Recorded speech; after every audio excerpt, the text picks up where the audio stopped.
ખબરોમાં બન્યા રહેવા માટે બેલ આઇકોન દબાવો અને એબીપી અસ્મિતાને સબસ્ક્રાઇબ કરો. અમદાવાદમાં ચિકનગુનિયા અને ડેન્ગ્યુએ પણ ઓક્ટોબર મહિનામાં માથું ઊંચક્યું. ઓક્ટોબર મહિનામાં ચિકનગુનિયાના અને ડેન્ગ્યુના 66 કેસ કોર્પોરેશનને ચોપડે નોંધાઈ ચૂક્યા છે.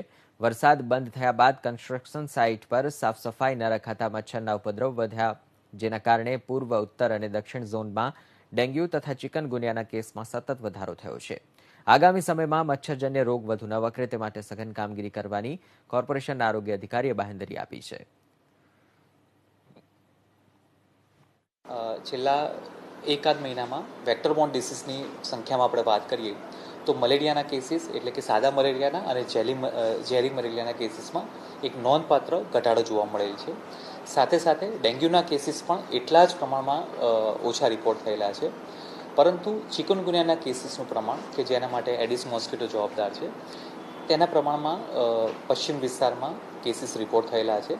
કોર્પોરેશન દ્વારા આ જ પ્રકારના જે કેસીસ છે પ્રાઇવેટ લેબમાંથી પણ એ રિપોર્ટિંગ મેળવવામાં આવે છે અને જે વિસ્તારમાં આ પ્રકારનો કેસ નોંધાયેલો હોય ત્યાં સર્વેની એક્ટિવિટી, ફોગિંગની એક્ટિવિટી અને અન્ય જે કાર્યવાહી કરવાની હોય છે આ તમામ કાર્યવાહી કોર્પોરેશન દ્વારા કરવામાં આવેલી છે.